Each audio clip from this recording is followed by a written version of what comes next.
Mark Henry, an iconic wrestler, powerlifter, Olympic weightlifter and strongman. And we're just over the next 10 or 15 minutes, we're going to preview and look back on what was an historic career for Mark Henry in all the various disciplines. And Mark, if I can just start off by asking you, when I was doing my research there today, I noticed that you, as a child, you were a big wrestling fan, and Andre the Giant was your favourite wrestler. And in a wrestling show in Beaumont, Texas, as a young child, you came face to face with Andre the Giant. Yes, my grandmother used to take me to watch the matches in Beaumont, Texas, and one of the kids ran and pushed me in the back and made me fall over the rail, and Andre the Giant picked me up and put me back on the other side of the rail. Yeah, and Mark, was that where the love of wrestling began? Where did this interest was it always there from a young age? Was it a real aspiration of yours, or were you prominent in more other American sports like basketball, American football? Were you an all-rounder when it came to sports, or did you focus on the wrestling and the powerlifting and that side? Well, I mainly focused on the lifting, on the powerlifting and the Olympic weightlifting, and being a wrestling fan. My love for wrestling was because of my grandmother loved it so much, and she made me love it. And I did play basketball and I played football, and I enjoyed those sports, but the lifting is what made me who I am, and I was able to take it further from there. Okay, sorry about that. Yeah. And I suppose, Mark, as well, in relation to growing up in Silsbee, in Texas, what was your childhood growing up? Was it a tough upbringing, or in relation to growing up as a child, or in relation to school and all that? And were you very academic in relation to pursuits, or would you find the love of powerlifting at a young age, and did it really take over? I was not a great student, but it was the reason that I was not a great student is because I have dyslexia. Okay. And it was undiagnosed. And then once I got to junior high, then they realized, okay, you have a learning disability, and I started getting help. But you need to be considered an academic, which I would consider myself now. You have to learn your weaknesses and be able to overcome those weaknesses. And now, I'm a grown up, and I have an understanding of what it is and how I learn. Yeah. But at that time, I didn't. And, I regret that I didn't get diagnosed sooner. But Yeah. I did get diagnosed. I had a great childhood. We didn't have a lot of money. Yeah. And struggled to pay the bills because my mom worked cleaning houses and cooking for people. And so, it wasn't like we had a ton of money, but I didn't know that I was poor because, we had a lot of love in the family, and my family believed in God, and we went to church a lot, and I was always around people that I considered to be my friends and my family, and my childhood was pretty good.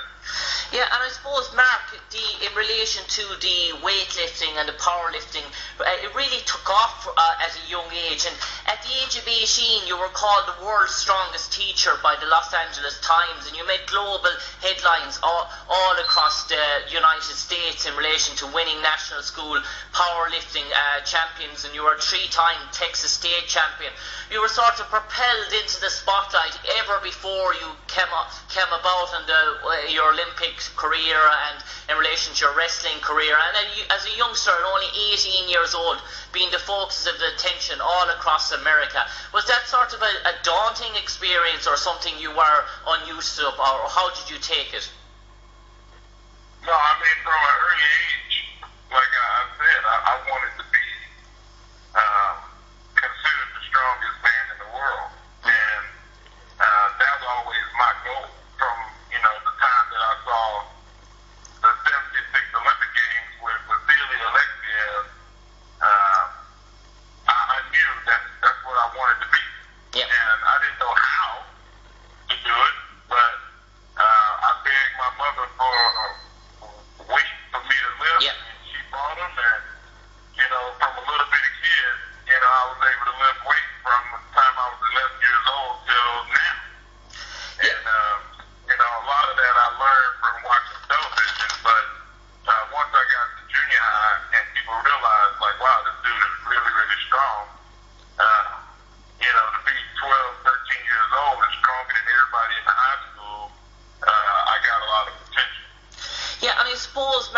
relation to that, I suppose you won all three senior US American weightlifting records. You hold them from 1993 to 2007, and as you said, you were the powerlifting. You became the world champion in 1995. You went to the Olympics, a two-time Olympian, 1992 and 1996, and won a gold, silver, and bronze medals at the Pan American Games in 1995. And I suppose all the accomplishments in your career, going to the Olympic Games for the first time, that must rank among one of the most highest achievements. Well, I mean, going to the Olympic Games is, a once in 2 or 3 lifetime event, and I was very proud to be an Olympian, and I'm still proud of being an Olympian. Winning the world championship in wrestling was an unbelievable point in my life, and my children being born. Like I've had a lot of success, and to pick one is like saying I have a favorite kid. And I love both my kids, so it's hard to pick. Yeah, and I suppose, Mark, in relation to the height of your publicity and popularity, in 1996, before the Summer Olympics in Atlanta, your name was propelled all over the United States. You were in TV chat shows. You appeared all over the place from Jay Leno, and that was the first time you ever met Vince McMahon. And what was that experience like, meeting Vince McMahon for the very first time? When I flew to Connecticut to meet Vince, I was a big wrestling fan. I had watched him from the time that I was a little kid until that point. So, I was starstruck. And I wanted him to, I wanted to meet all the wrestlers. I was like, can you introduce me to this guy? Can you introduce me to that guy? And he was like, well, they don't live here, but, I'm sure that we can get you to a show where you can meet everybody one day. And I mean, it's just like I was like any wrestling fan that you've ever seen in your life. I was the same as him. Yeah.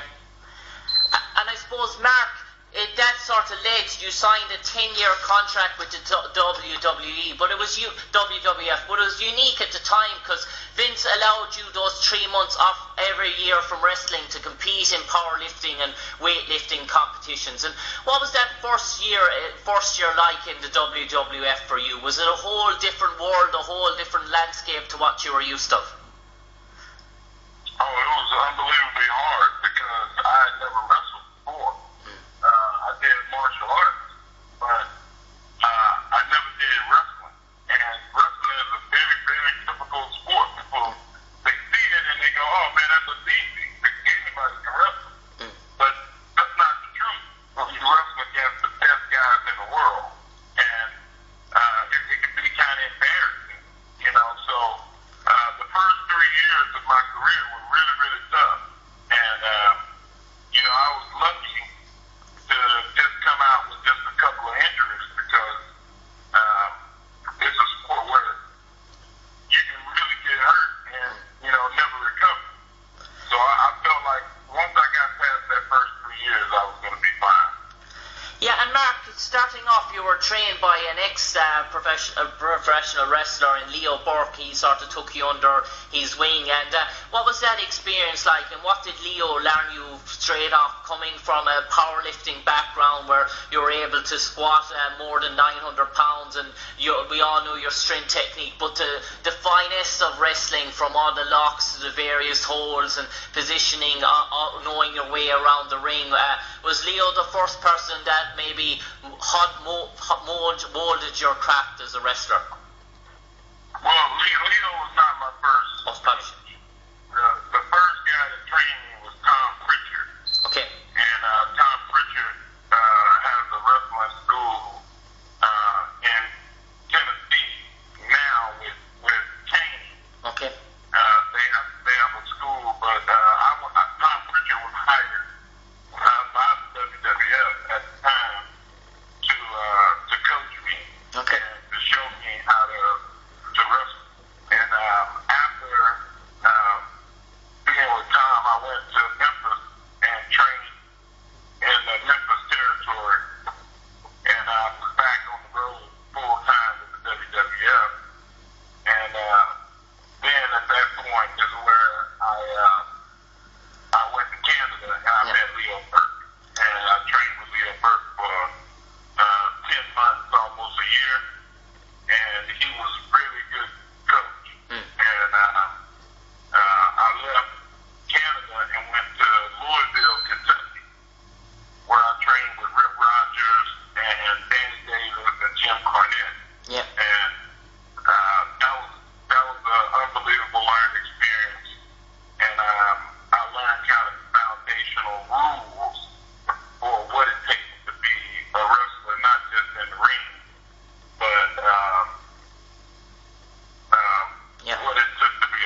Mark, if I can propel you on to your first appearance in the WWF came in March 11, 1996, when you press slammed Jerry Lawler in the ring, but your actual debut was in September the 22nd after a build-up of a sort of the backstory in 1996 in your Mind Games, where you defeated Jerry Lawler. And what was that first performance like, going out, performing in front of a big massive crowd, a weight of expectation? You've been built up, you've been hyped up, Jerry Lawler, an established star. And what was it like working with Jerry Lawler in your first professional wrestling fight? Being a fan of wrestling, I knew who Jerry Lawler was, I knew what his significance was, and it was an honor to be in the ring with him. And I was scared out of my mind because I don't like to fail, and I didn't want to fail. And I had more fear of failing than I did of getting hurt or hurting somebody. You know, it was a scary moment, but I realized that, wow, this is what I want to do with my life. So, you know, it ended up being one of the best nights of my career. And I suppose, Mark, one of the most predominant storylines that you got involved in your time in the WWF was the faction, the so-called Nation of Domination, and you appeared in that group on January the 12th, 1998, and we were along with Farouk, The Rock, and Dale O'Brien, and it was a sort of, as we know, it was a breakout story of The Rock. The Rock made his name from the faction, the Nation of Domination. But that whole time and working in that sort of a posse, as they called it, was that one of the most rewarding times in your WWF, given the strength of the Nation of Domination and the amount of storylines that they were involved in? Being in the Nation was a good time because I was surrounded by great wrestlers, and I learned a lot. And that's the thing about being in the Nation, that a lot of people, they look at it as being like a militant group, but we were just a bunch of tough guys that stuck together, and we just most of us happened to be men of color. And but we had Crush, we had Owen Hart, we had Fabio. There were a lot of people that were not black people that were in that group. So the Nation was a really good time, and I was surrounded by best players in the game. I think Ron Simmons, The Rock, Owen Hart, Godfather, D'Lo Brown. Like, they were really, really, really, Savio Vega, really good wrestlers. And I didn't have a choice but to elevate my game because I was surrounded by greatness. And I suppose early on in your career as well, Mark Henry, and early on, I suppose, in The Rock's career, he came face to face, and you defeated him in Judgment Day in your house. And I suppose that was a time in your career where you're both trying to make a name for yourself and elevate yourself further up the ladder in relation to the food chain, in relation to getting the primary slots in the WWF. And I suppose, wrestling The Rock and knowing The Rock as you did then, did you know that he would go on to have the career that he had, never mind your own great career as well? I did think that he was going to have a great career and be a Hall of Fame caliber wrestler. I didn't know that he was going to go on to be the biggest name in the world in Hollywood. But I consider him to be my brother, and I'm very, very proud of him, like he was my own family. Yeah, and I suppose, Mark, one of the most intriguing storylines then came along, that sort of the storyline Sexual Chocolate, and that sort of Mark Henry, where you became not sort of a bad sort of figure, but you became a sort of a fan's favourite, and involves numerous sort of storylines with Viscera, with Mae Young, and there were sort of comedy sketches as such. And was that able to show off another side of your character, that sort of fun, down down-to-earth sort of playable side? I've loved comedy more than any other genre of movie. As a kid growing up, and even now, I watch more comedy than I do action or adventure or dramas. I love comedy, and it was tailor-made for me to do comedy, and I've enjoyed doing comedy my whole life, and I'll continue to do comedy. Okay, sorry. Yeah, no problem, Mark. And I suppose the next beat, you took time off then from the WWF to pursue the World's Strongest Man feat, and you took time out and you won the Arnold, the Strongman Classic, with only 4 months of training. And I suppose you're on a rigorous sort of WWF schedule. You're travelling all over the country, from places to places, the travel that's involved. To take time out and then only 4 months of training to compete against strongmen all over the world that have been honing their craft 365 days a year, preparing for this competition, and to win it. As you said, that was something hard that you wanted to do for your mother, and to achieve that task, it must have been a great sense of pride for yourself. I feel very accomplished in the fact that I knew I was the strongest person on earth, and I could go back to strongman and win. I was very comfortable with the fact that I knew that I could do that.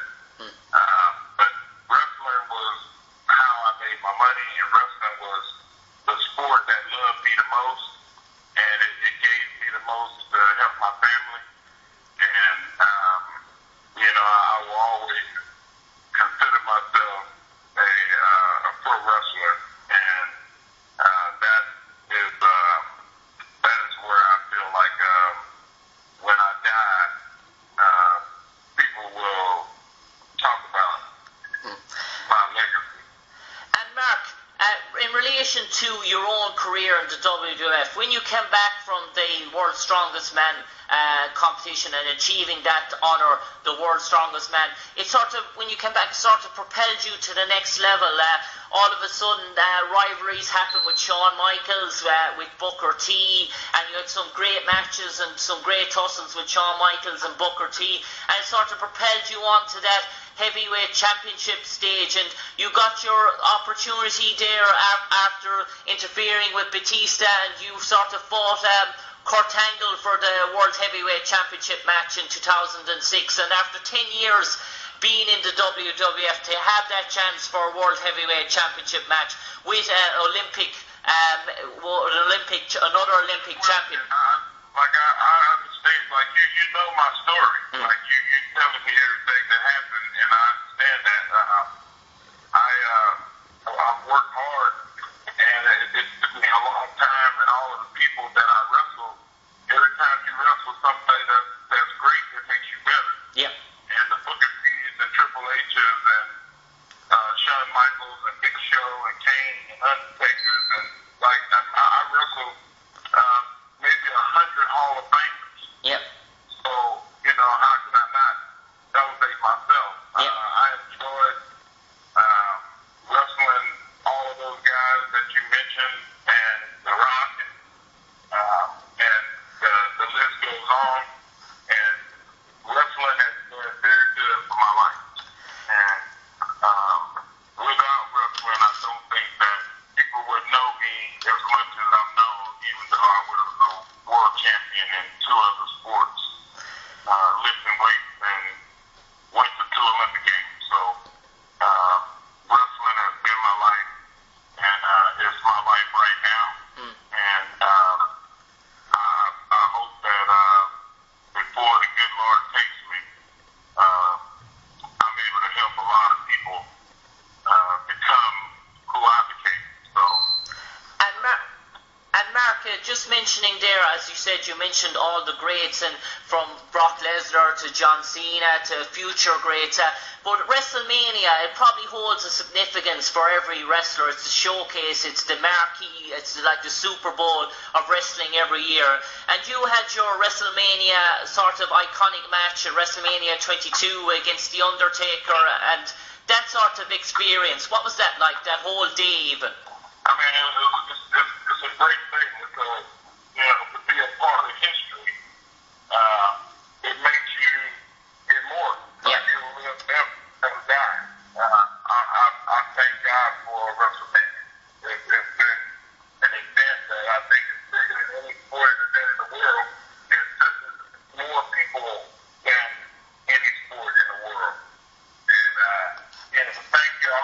No problem. Mark Henry, it's an absolute pleasure talking to you on the airways this evening, looking back on an iconic career, and we wish you all the best in your future endeavours. Take care, Mark.